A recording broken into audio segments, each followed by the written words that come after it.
Hello, everyone, and welcome to the History Consortium's programs this evening. Just want a reminder that we are doing programs every evening this week, so please tune in again from wherever you're watching at 7 o'clock tomorrow evening. Now, we've got quite a treat tonight. One of the greatest advantages we've had in the past year is that we've been joined by John Lustrea, the Director of Education for the National Museum of Civil War Medicine. And John has been a really wonderful asset to the History Consortium. We're so glad to have him.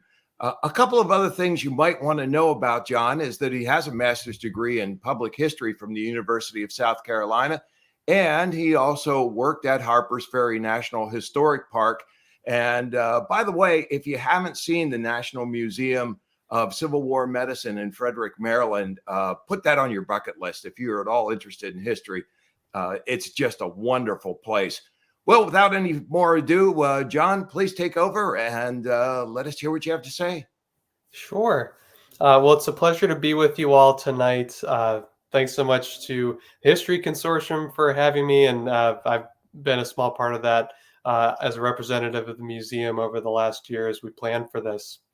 Tonight, I'm going to be talking about the Civil War's impact on civilians. And before I do, I just want to say a couple quick words just about the National Museum of Civil War Medicine, who we are, and how you can visit us. We are one organization with 3 sites, as you can see laid out there. Our main flagship location, the National Museum of Civil War Medicine, is located in Frederick, Maryland. We're right downtown, and there we give sort of an overview of Civil War medicine. 2 floors of exhibits, 8,000 square feet of exhibit space. It's, well, selfishly, I think a pretty cool site. And the reason why I wanted to start off with this is my presentation this evening is going to be highlighting our other 2 locations, the Pry House Field Hospital Museum, which is located on Antietam National Battlefield. It's the site of both McClellan's headquarters, although there are those that contest whether or not it was his headquarters.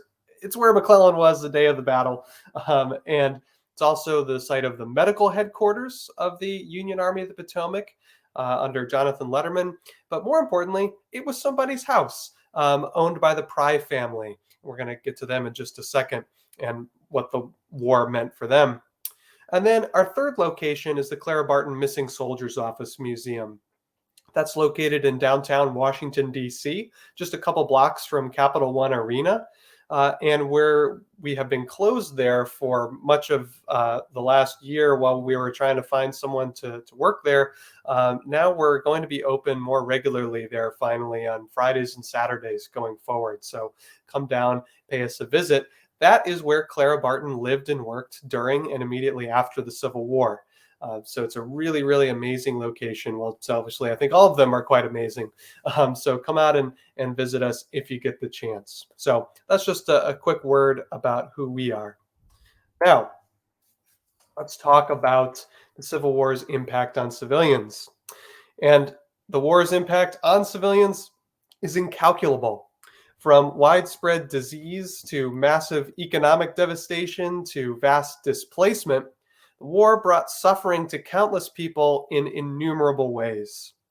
As with the shocking numbers of Civil War casualties, 750,000 plus deaths, it's hard to wrap your mind around what that type of devastation looks like, both with, for the families who lost loved ones during the Civil War, or farms devastated, people that bring in income were lost. It just, the numbers are so staggering, it's hard to process that. And so to try and illustrate this, I want to highlight just a couple stories in particular about how a few civilians encountered the war, starting with the Pry family. And then I also want to talk about Clara Barton, both how she as an individual civilian approached the war and how she helped other people, which we'll get to later on.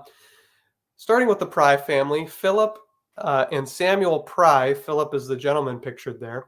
Philip and Samuel Pry were brothers who inherited their father's farm near Keedysville, Maryland in 1828. Keedysville is right near Sharpsburg, just a town or two over. Sharpsburg, of course, site of the Battle of Antietam. as we'll get to.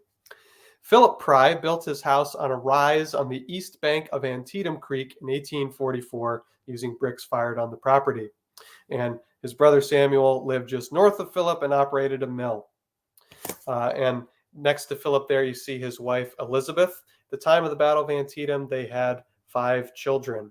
And there is the Pry House, which still stands today. Most of the exterior is original to 1844. The interiors, with a few exceptions, largely date to the late 1970s, as there was a bad fire inside the Pry House.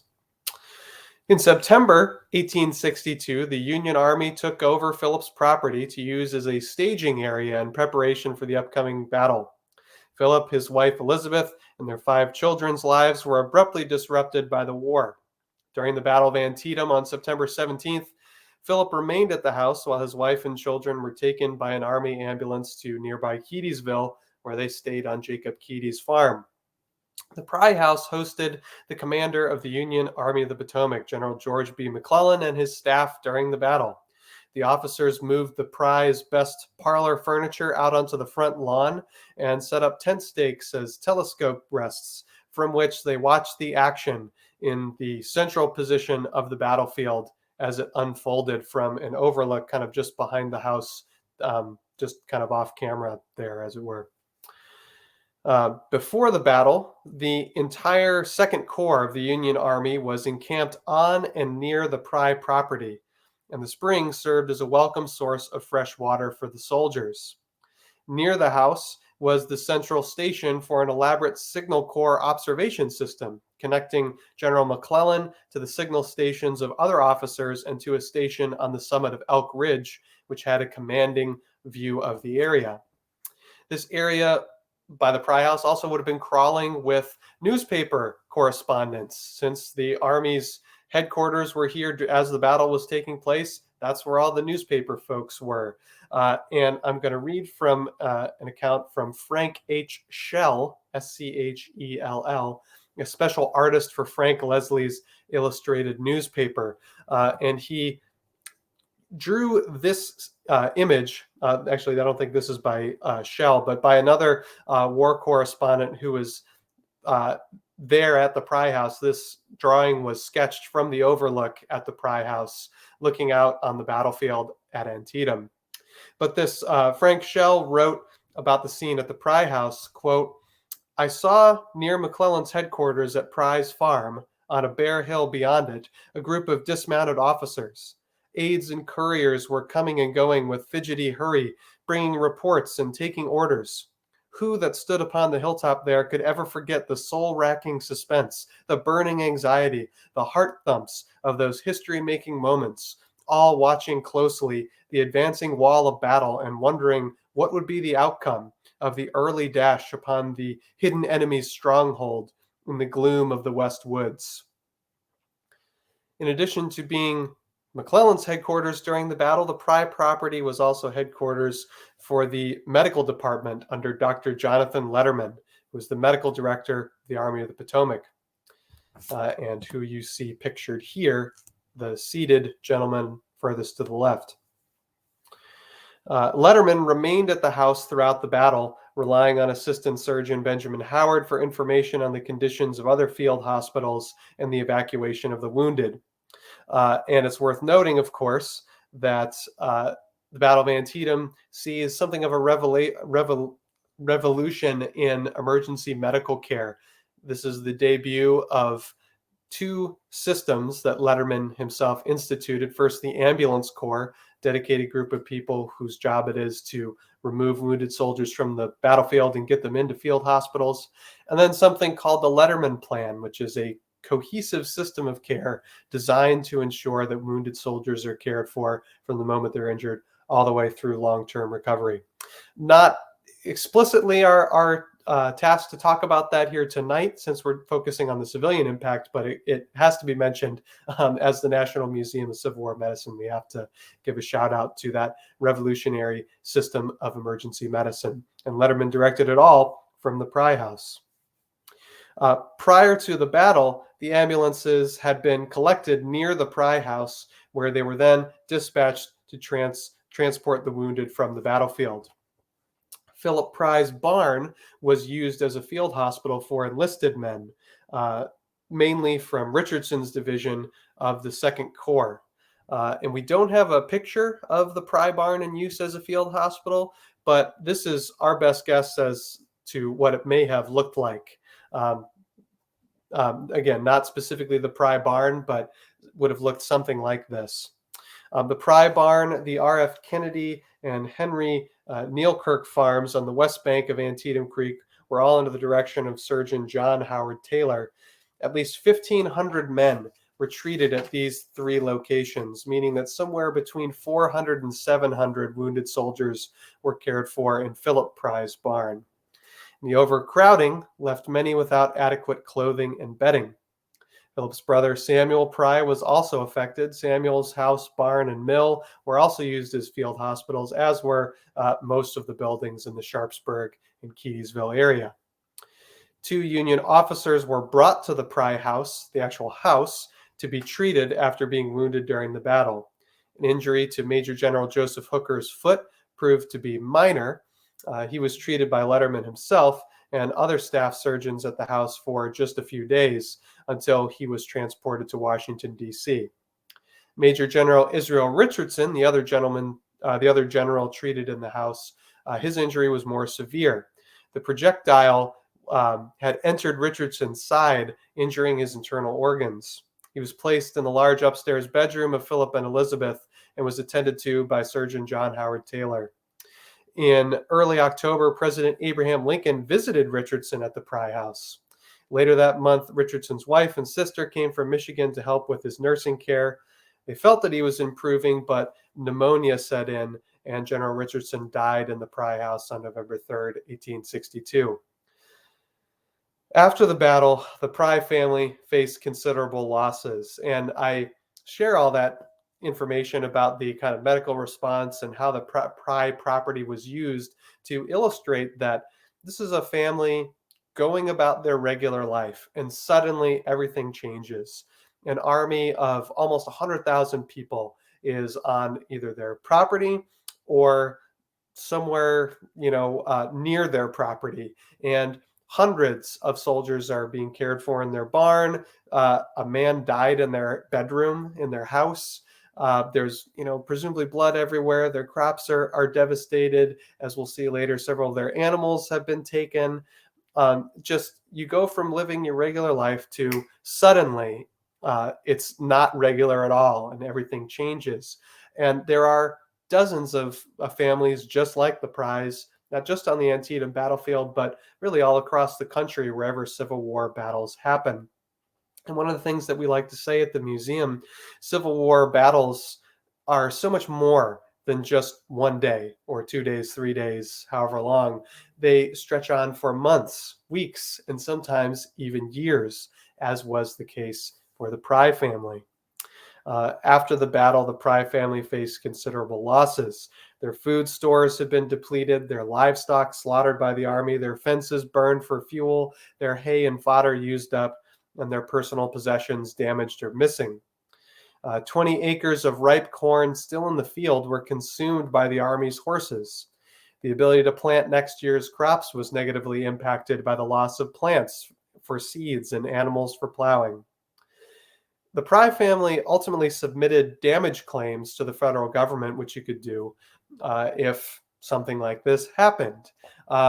And the Pry family were one of the lucky ones. Since the Union Army had created this damage, they actually did have hope that the federal government would repay them for their losses.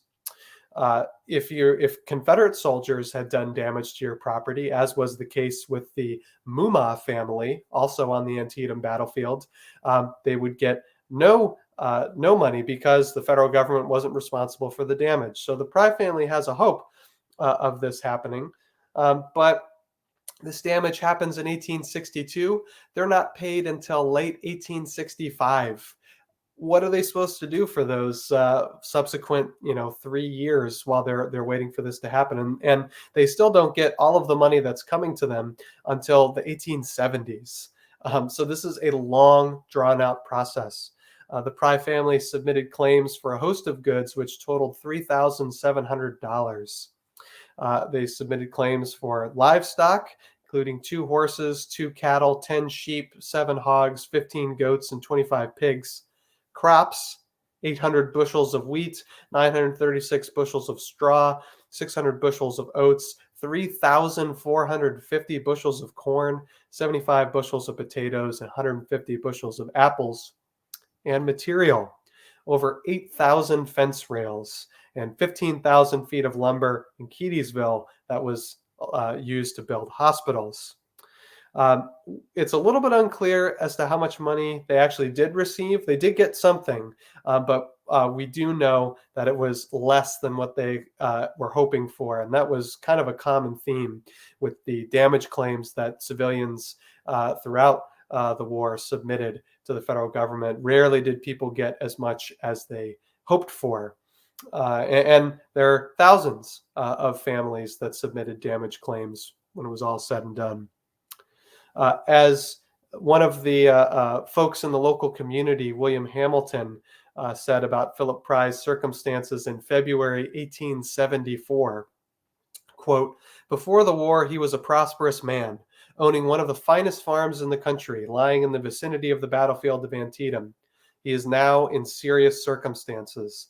I have known him for 30 years, an upright, honest man and good citizen. His loyalty is unquestioned." And I think this was probably part of some sort of hearing and or testimony, kind of vouching for the loyalty of the Pry family as part of them acquiring that money. After the battle, although Philip received compensation from the government, it was not enough to cover the expenses he incurred to rebuild his farm. And finally, in 1874, the family decided to move to Tennessee to start a new life. When Elizabeth died in 1886, her family honored her wish to be buried in Maryland. Philip lived another 14 years until 1900, and he was buried next to his wife in the Fairview Cemetery in Keedysville.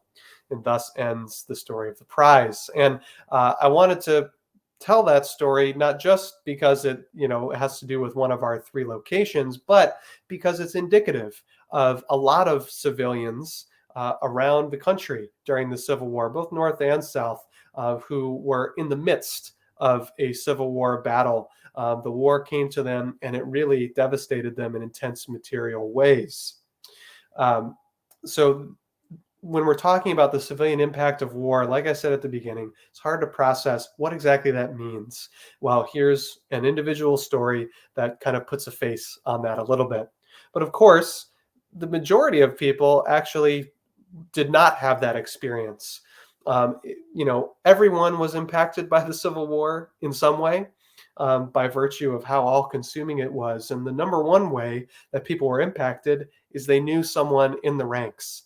And if you knew someone in the ranks, the odds were that they were almost certainly sick at some point during the war, and perhaps they may have even died of disease, as 2/3 of all Civil War deaths came as a result of disease. Only 1/3 from battlefield injuries were in the age before germ theory.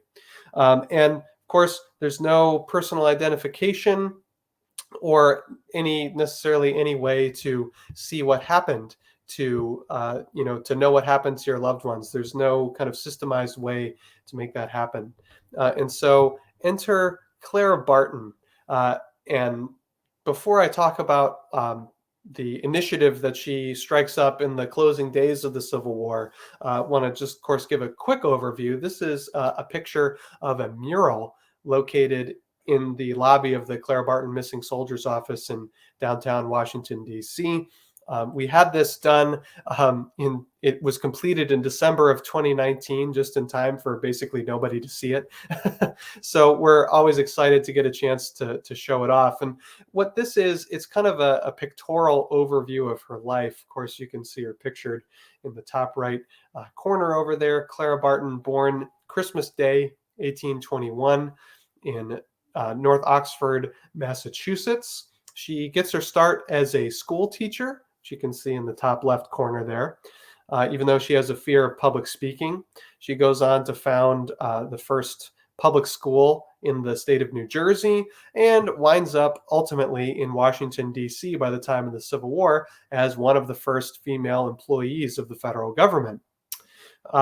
And it's while she is in Washington, D.C., living at the boarding house where which is the museum today, um, Clara Barton discovers that, and I'll skip ahead a couple slides here. And by the way, her boarding house, it's just at the edge of the picture, off on the right side, sorry, the left-hand side over here.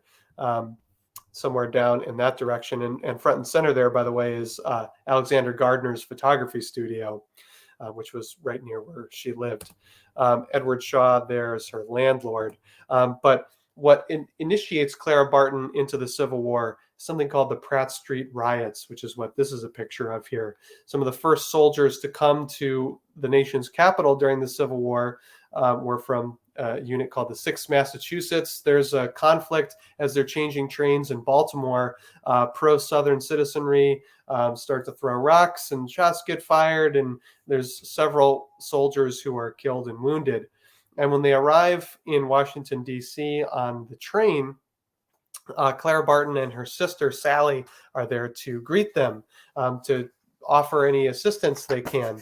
And as the soldiers are getting off the train, Clara Barton is struck that suddenly, she realizes she knows some of these people. They were students who she cared for during her time in Massachusetts. So immediately the Civil War is personal for Clara Barton. And the soldiers are put up in the nation's Capitol building because there was no large military hospitals at this point in the Civil War. They didn't really know that they needed them, or they didn't think that they might need them. So they're put up in the Capitol building, and Clara Barton gets 3 wagon loads of clothes, food, medical supplies, bandages, you name it, and she brings it down there and distributes them. And this kind of energizes her. So she starts soliciting donations, she gets stuff together, and she periodically goes out to the battlefields. Famously at the Battle of Antietam, actually just a mile or two from the Pry family, Clara Barton puts in amazing service, arriving in the nick of time as medical supplies are running out on the battlefield as it's happening, which is unusual for a woman medical professional to be there as the battle is happening. There were a few others that did, but the list is a short one. And Clara Barton, among other things, has a soldier shot through the sleeve of her dress that she's giving water to.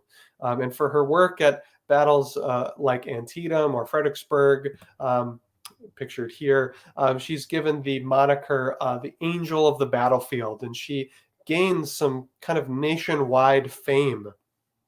And as the war starts to wind down, Clara Barton realizes that her medical efforts are less necessary. The military medical departments start to catch up, and Clara Barton, she's not as needed on the front lines, and so she starts to try and figure out what her next move is. So we're picking up the story here in this comes from the New York Herald on January 1st, 1865. It said, the prospects of a speedy peace, either in the conquest or the submission of the South, have never been so cheering. At the start of 1865. And so to delay its imminent defeat, the Confederacy reestablished the practice of prisoner exchange in early 1865. A result of the resumed exchanges was thousands of emaciated and desperately ill former Union prisoners from infamous camps like Andersonville and Belle Isle began arriving at a designated drop-off point known as Camp Parole near Annapolis, Maryland. And there's a picture of Clara Barton there. At the beginning of 1865, Clara Barton had returned to Washington, D.C. to nurse her brother Stephen and nephew Irving Vassall, who had both fallen ill. While Barton was in Washington, Vassall, a government employee, had heard news that exchanged Union prisoners were returning in poor condition, that the government needed help notifying the relatives of those who were missing or had died in captivity. Vassall relayed the information to Barton in the hope that she might be able to offer assistance. Barton would grow eventually to empathize deeply with families suffering loss because she would eventually lose both Stephen and Irving that spring. In February of 1865, Barton wrote to President Abraham Lincoln in pursuit of permission to become an official government correspondent, seeking those who had vanished during the conflict. In an effort to capture the attention of a man besieged by correspondence, she wrote her letter in exceedingly grandiose script, as you can see pictured on the screen there.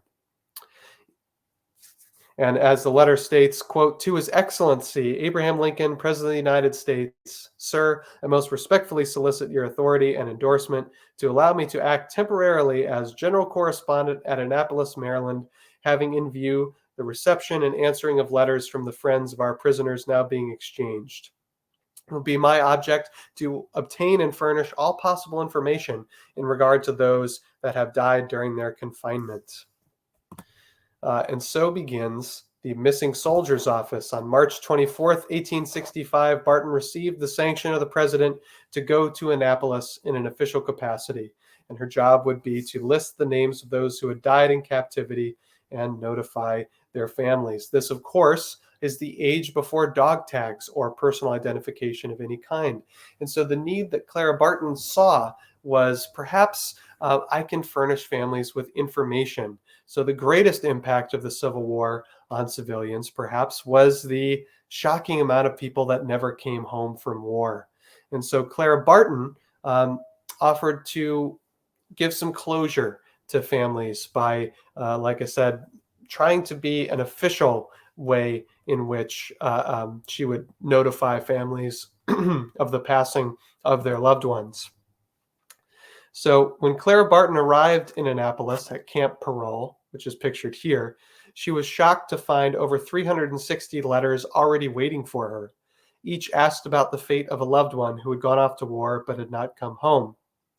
Barton set out to ask the recently released prisoners arriving at Camp Parole about the whereabouts of the missing. But the letters of inquiry kept coming faster than she could gather the information, at a rate of about 100 per day. Daily, letters asking for help would come to define her life for the next few years as she boldly created and led the Missing Soldiers Office, one of the first concerted efforts in the United States to search for those who didn't return home from war, and the first government-sponsored effort of that name. Word quickly spread around the nation about Barton's appointment to look for missing soldiers through the newspapers. Even by 1865, Barton had developed a reputation as a friend of the soldier, thanks to her wartime nursing work. She often traveled to battlefields to help the sick and wounded, so loved ones, even during the war, would occasionally send her letters inquiring if they had seen her relatives. Barton's official appointment meant that she received thousands of letters from concerned relatives, primarily women, looking for loved ones. The letters Clara Barton received, overwhelming though they were, performed an important function. In order to locate missing soldiers, she needed to know that a given soldier was missing in the first place. At Annapolis, Barton witnessed chaos as thousands of emaciated former prisoners disembarked from the vessels that carried them to freedom from Confederate prisons. As the weakened men struggled from their ships, Barton noted that inconsistent record keeping made it almost impossible to know who had been left behind in the graveyards at the prisons. In lieu of official reports, Barton turned to the best source of information she had on hand, the soldiers themselves. She implored the returning soldiers to tell her about their comrades who did not make the return journey. As Barton herself described it, quote, "The fresh memory of each surviving veteran and of every citizen who had watched the last hours of a dying soldier were the records I sought to consult. But as army after army and one regiment after another returned to their homes and were disbanded, it became impossible any longer to hold communication with them, except by an extended and complex system of correspondence." Eventually, the war ended. Prisoners stopped coming in and trails went cold. So Barton went back to her apartment in DC to set up a more permanent office. And there you see pictured the Clara Barton Missing Soldiers Office Museum as it stands today, much as Clara Barton probably would have seen it, right down to the wallpaper. And I'll get to kind of why we know what the wallpaper samples were found in the space when it was discovered, which I'll tell that story later. To meet the astonishing demand of letters, Barton hired a few assistants with her own money, expecting the government would eventually reimburse her. Barton and her small team were able to keep up with the overwhelming rate of incoming inquiries with form letters. And you can see a couple of them pictured here. A few well-placed blank lines allowed Barton to respond more efficiently, with many concerned writers saying things like, quote, "Your communication of blank is received and the name of blank placed upon my lists. It will be my earliest endeavor to bring these lists to the notice of returned soldiers everywhere. Be assured that as soon as any information of interest to you is gained, it will be promptly forwarded." Barton refused to take money from those desperately searching for lost relatives. She even refused donations as little as $1 on a matter of principle. As she wrote to this person who tried to donate $1, saying, quote, "Please permit me to return the $1 enclosed, as my work is entirely and exclusively one of charity on my part. The mother who has given her son, or the wife her husband, to the service of her country has given her share, and the people who passed through the war unharmed and gave neither should not feel it too much to help her in her sad and painful search for her perished or slain. If the rich and unafflicted would see fit to contribute thousands to aid this search, I would accept it gratefully and use it faithfully. But from the proceeds of the aggrieved sufferers, nothing. You will please pardon me, but it is a matter of principle with me, which I have in no single instance disregarded." Gradually, she compiled a master list of soldiers who had disappeared during the Civil War. In June 1865, she published the first Roll of Missing Men, which you see pictured here, which listed 1,533 names. By the conclusion of her work with the Missing Soldiers Office in 1868, 5 separate rolls, like the one you see here, were published, containing 6,650 names in total.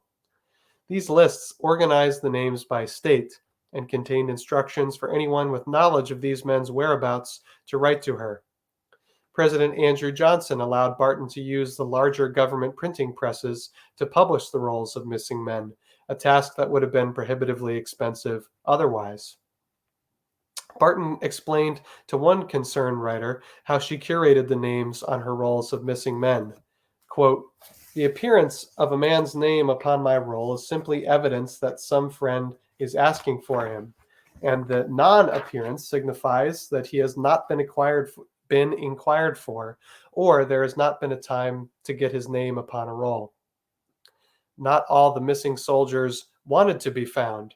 There was one case, at least that we have a record of a soldier who was discovered alive. And he wrote to Clara Barton asking what cause he had for his name to have been, quote, blazoned all over the country. To which Clara Barton replied with a very stern letter, quote, "The cause of your name having been blazoned all over the country was your unnatural concealment from your nearest relatives and the great distress it caused them. What you have done to render this necessary, I certainly do not know. It seems to have been the misfortune of your family to think more of you than you did of them, and probably more than you deserve from the manner in which you treat them. They had already waited until a son and brother possessing common humanity would have seen fit to write them. Your mother died waiting, and the result of your sister's faithful efforts to comply with her dying request mortify you? I cannot apologize for the part I have taken. You are mistaken in supposing that I am anxious for your welfare. I assure you I have no interest in it, but your accomplished sister, for whom I entertain the deepest respect and sympathy, I shall inform of your existence, lest you should not see fit to do so yourself. I have the honor to be, Sir, Clara Barton." A delightful letter in Barton's corpus of letters, which is plenty delightful in its own right. But I can't talk about Clara Barton, the Missing Soldiers Office, and not bring that up.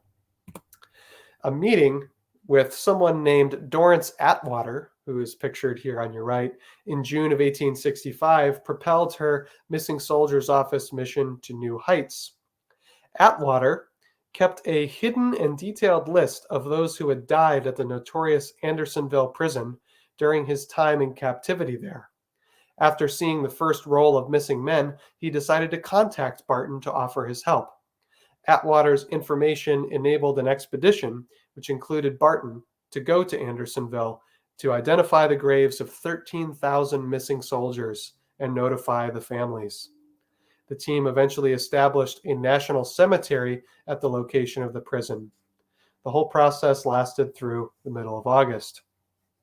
As a part of the Andersonville team, Barton played a significant role in bringing closure to thousands of families, but she was unsure how much longer she could continue to search for missing men without extra money, as her personal funds were beginning to run dry. It was not until early 1866, with the assistance of her friend Frances Dana Barker Gage, that Barton was able to raise money to continue her work.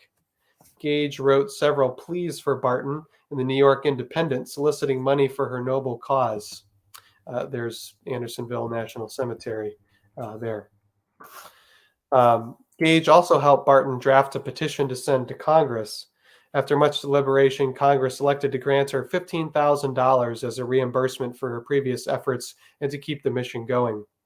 With that boost, Barton was able to continue the work of the Missing Soldiers Office through the end of 1868. By 1868, fewer people were writing Barton with information that led to the discovery of missing soldiers, and the office closed its doors. That did not stop the letters from coming in, however, with some letters arriving as late as 1880. And it's possible that letters came in even after that. Claire Barton ultimately and her team exchanged over 60,000 letters, and we know of the location today of about 20 to maybe 30 of those. So that's an awful lot of letters we don't know about. And the oldest letter that we do know of in the Library of Congress dates to 1880. So it's possible people wrote her even after that, which is just baffling to contemplate. And it, underscores, how, devastating the loss of family members were, and just desperately trying to find the bodies of loved ones. In her final report to Congress, Barton presented some amazing numbers. In 4 years, the Missing Soldiers Office had received 63,000 inquiries, written 41,000 letters themselves, and mailed 58,000 printed circulars, distributed almost 100,000 copies of her printed rolls, and successfully identified the final resting place of 22,000 men. I want to close, as someone who had seen and helped ease so much physical trauma on Civil War battlefields, Clara Barton recognized how important the work of finding missing men was to soothe the minds of loved ones at home. Barton herself tried to describe the inspiration that kept her moving in spite of challenging circumstances in a letter to a benefactor. Quote, "If it has been my privilege to lighten ever so little the heavy burden of grief which has been laid upon the hearts of our suffering people, or throw the feeble weight of my arm on the side of my country in her hour of trial, if I have made one heart stronger or one war less bitter, I regard it as a blessing forever beyond my power to express. And whatever yet remains to be done, or however weary I may become even in well-doing, my soul will always be lifted up, my hands straightened, my step quickened, and the miles shortened by the reflection that the hearts of good men and women are with me in my work, that I carry their respect and approval, and that their generous consideration is helping me on to its accomplishment." Well put by Clara Barton. And I tell the story of the Missing Soldiers Office to, again, illustrate another aspect of how the Civil War impacted civilians. Certainly in the case of how one civilian, Clara Barton, tried to grapple with the Civil War and how it impacted others. But of course, as it relates to so many other people who were suffering with loved ones who didn't come home and who didn't know what happened to them. And the Missing Soldiers Office story, I think, is compelling for all kinds of reasons, not the least of which is it's such moving work, and certainly work that resonated deeply, with people of the time. And it's, a different side, very different from the experience of the Pry family, but still a clear example of how the Civil War impacted civilians. Before I take time for questions, which I'd love to do, you can leave those in the comments and they'll work their way to me. I want to just share a quick epilogue as it relates to our museum location in downtown Washington, D.C., and how the Clara Barton's wartime home and the missing soldiers office story as a whole was almost lost to history. And it has a lot to do with this. This is a picture from the Triangle Shirtwaist Fire in New York City, which happened in the early 1900s. And because of this, that's where we get modern fire codes. When Barton left her apartment on the third floor in that building in downtown Washington, D.C., it was, lightly occupied afterwards. But when fire codes came around, the building owner didn't want to bring the third floor up to fire code, so they closed it up and used it exclusively for storage, basically. So no one really was there from the kind of late 1800s to the 1990s when the building was about to be torn down. Here it is in 1979, when it was a shoe store. Clara Barton's window is obscured. She would have been up on the kind of top left-hand side there. There was a government carpenter in the missing soldiers office closing the building up for Thanksgiving. It was going to be torn down in a matter of weeks when he felt a tap on his shoulder, which inspired him to look up to a hole in the ceiling. He climbed a ladder, this very ladder, in fact. Braver man than I reached his hand up in there and put his hands on the missing soldiers office sign, which I showed earlier in the program, and discovered 3,000 plus artifacts from Clara Barton and her landlord, Edward Shaw, that were left behind in the attic space. And long story short, since 2015, we now operate it as the Missing Soldiers Office Museum downtown. So the building almost lost to history. Really fortunate that it has stuck around, thanks to a tap on the shoulder. So that's all that I have at this point. So I'd love to take some time to tackle any questions if folks have any, talking about the Civil War's impact on civilians or any of the stories that we just covered, that I covered here. So I'll wait for those to materialize in the chat, but I'll say, if we don't have any that come in, please do come and visit us, the National Museum of Civil War Medicine in Frederick, Maryland, Pry House Field Hospital Museum on Antietam National Battlefield. We're closed for the season, but we'll open up for large group tours. And then the Clara Barton Missing Soldiers Office Museum in downtown Washington, D.C. We're open Fridays and Saturdays for folks to come for a visit. I know after my program here tonight, coming up at the top of the next hour at 8 p.m. Eastern Time, we have another program put on by the History Consortium, wherever you're watching this program now, done by Matt Borders coming up, and that's going to be a really, really good program. So definitely stick around and come back for that. All right, I see my first question coming through. Could you talk about other sites in our area that people might be interested in visiting that tell the story of the civilian impact besides what we have operated by the Museum of Civil War Medicine? That's a good question. What first comes to mind, at least in Frederick County, is Monocacy National Battlefield. Of course, that heavily focuses on the battlefield narrative, but there are people that lived on the property. It's fought over farmland, and I know that is part of what they talk about there. So, and actually Matt Borders, who's speaking next, works at Monocacy, so he would be a great person to ask that. And then I'm thinking, historic sites. A place like Heritage Frederick County Historic Societies. That's what I'm trying to come up with.